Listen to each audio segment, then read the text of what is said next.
All right, the purpose of this video is just to help you fill out some of the notes on linear relations because we've done it before in Algebra 1, but we have to recall some of the information now. So standard form, as I've indicated here, is just ax plus by equals c.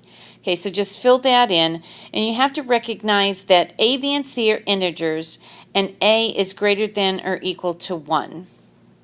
All right, so when we try to rewrite each in standard form, we just have to follow this format. So we need our x term to be first, our b term to be on the same side as our x term, and then it's all going to equal our constant c. We also have to follow these rules too. All right, so number 1, we have the x and the y terms are both on the left side, but you'll notice that a is negative. So in order to take negative numbers and turn them into positives, we're just going to multiply the entire equation by -1. So we're just going to write that down here real quick. Okay, so when I multiply by -1, it basically just reverses all of the signs of all of the terms. So we end up with a -6y equals a +12. So all of the signs have just been changed. All right, and number 2, we notice that our x term is on the right side away from our y term. Well, that can't be because we need both of our x and y's on the same side. So we're just going to subtract 2x from this side, which will then force it to be on the left side. And when we do that, we'll get at least in this order. Notice, however, when we do that, we end up with a -2x. And again, a has to be positive, so we're going to have to multiply this new answer by -1, and it will reverse all of the signs, and therefore we will conform to the requirements of standard form. Okay, so now once we've done that, we end up with 2x minus y equals 9, so we've actually indeed met the requirements. Number 3 is pretty easy because we have our x and our y term on the left-hand side. We just need our constant to go to the right-hand side because c needs to be on the right-hand side of the equal sign. Right now, it's on the left-hand side. So in order to move that, we're just going to add 24 to both sides. And that takes care of that particular equation, and you can quickly see that we are now in, that's an add, we're now in standard form. All right, looking at problem number 4, we again need to make sure that our x term and our y term are both on the left-hand side. So here we have our x term on the right side, so we're just going to get rid of it off the right side. So we add it add 7x on both sides, and we end up with 7x plus 7y equals 7. So we have ax plus by equals c.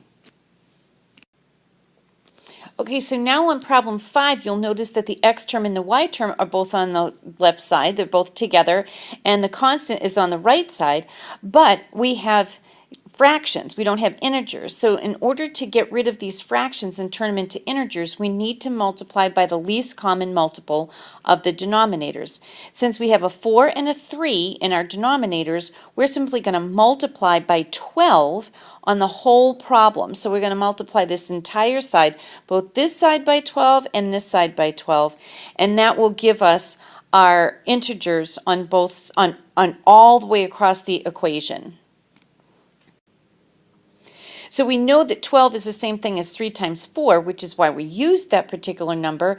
So in this first fraction, we're going to eliminate the 4 with the 4 in the 12, and so we have 3 times 3x, which just gives us 9x. And in the next fraction, we have, we're going to eliminate or cancel, divide out the 3 with the 3, so we have 4 times -1, which gives us a -4y. And all of that is going to equal 12. So by doing that, we changed our form of our linear equation into standard form so that they're all integers and a is positive. So now let's just finish up with 6.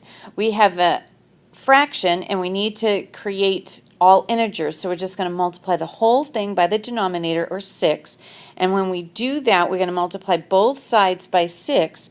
And so the left side just becomes x equals, and then we'll distribute that 6 to the right side, so we have 6y minus 12. Now we're still not quite there because our x and our y term need to be on the left-hand side, so we're simply going to subtract 6y from the right side because we want it on the left side, and we have x minus 6y equals negative 12, and that's the answer in standard form.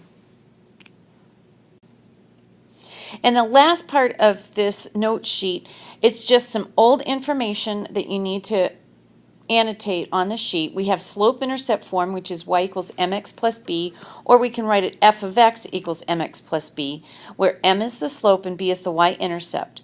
We also want to note that we have 4 types of slopes. We have a positive slope, a negative slope, a zero slope, and an undefined slope. And you just need to record all of that information because it's something you already know, but you need to have access to it pretty readily. Okay, so on the back of this note sheet, we have several problems where we have to write in slope-intercept form and then graph the line. It's easy to graph in slope-intercept form, which is why we change it to that form, and that way we don't have to worry about finding intercepts and so forth, but we will see that in just a little bit on another video, actually. But when we're graphing in slope-intercept form, we need to first start with our y-intercept. We'll plot the y-intercept and then we'll move with the m. So we begin with b and move with m. So in problem number 7, it's already in slope-intercept form, y equals mx plus b. And so we're going to begin with b, which is our 7. So we're going to plot 7 on the y-axis. So there's our first point right there. And then we're going to use our slope. And remember, slope equals rise over run. And so we're just going to rise to run 5. But we can't go positive 2, so we're going to go negative 2. So we're going to go negative 2. And since we went negative 2, we have to go negative 5 in order to get a positive slope. So 1, 2, 3, 4, 5. And there's a point right there. Okay? And so now we can draw our line connecting those 2 points. And we always put an arrow on it to make it a line and not a line segment. Okay, problem number 8 was very similar, so you can do that on your own. But number 9, we are not in slope-intercept form, so we need to do that first. So we're slope-intercept form, we're basically solving for y. So if we look at our variable y, we need to get it alone. So the first thing we need to do is subtract x from both sides. So we'll end up with 3y equals negative x minus 15. And I put the x first because we want it in y equals mx plus b form. Then to finish getting y alone, we have to divide by 3 everywhere. And so we have y equals negative 1/3 x minus 5. And now we can graph that simply by plotting a point at negative 5 on the y-axis. And then we're going to go negative rise 1, run 3. So we're going to go down 1 as negative 1 and then over 3, and there's our point. We could also go positive 1 and then negative 3, and notice we're still on the same line. So I'm going to plot a couple more points. 1, 2, 3, and now we can draw our line connecting all those points and put arrows to make it a line and not a line segment.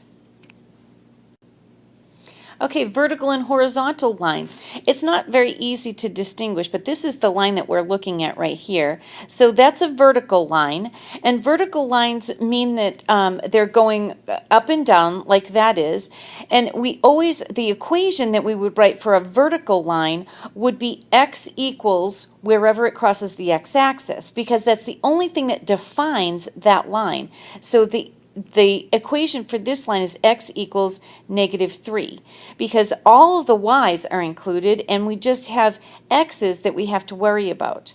So similarly, number 12 would be done the same way. Here's our line that we're dealing with right here, and that's going to be a y equals. That's a horizontal line. We're going to have y equals in wherever it crosses the y-axis, and in this case, y equals 1 is the equation for number 12.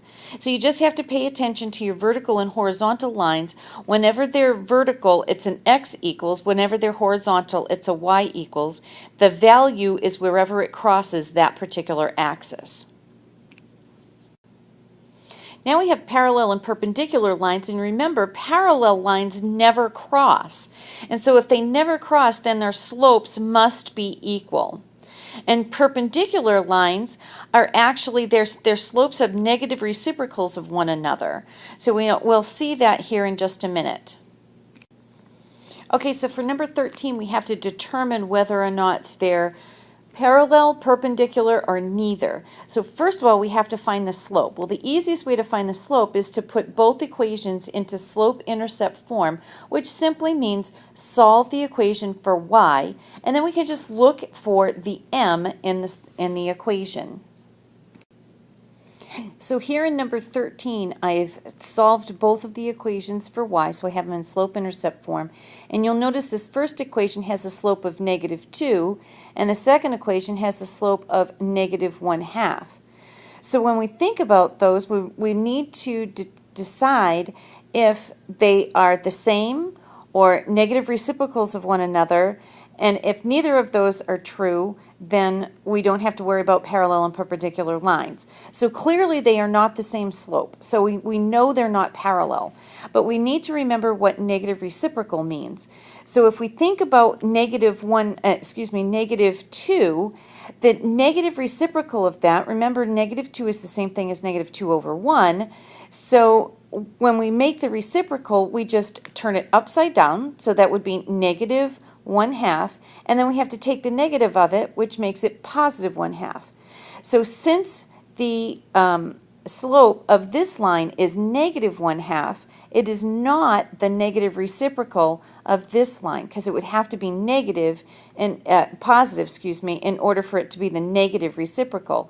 It is not +1/2, therefore it's not perpendicular, nor is it parallel, nor are these two lines parallel. Here on number 14, when we create the slope-intercept form of each equation, the first one becomes y equals 4/3 x minus 7. The second one is y equals 4/3 x minus 3. So again, we're looking for parallel and perpendicular lines, so we want to look at the slope. This slope is 4/3, and this slope is 4/3. Since they're the same slope, that means they're parallel lines. Here on number 15, I've solved it so that we have them in slope-intercept form. So the first one is y equals x, second one is y equals x minus 4. The slope is 1 on this equation. The slope is also 1 on this equation. Therefore, since the slopes are equal, they are parallel lines.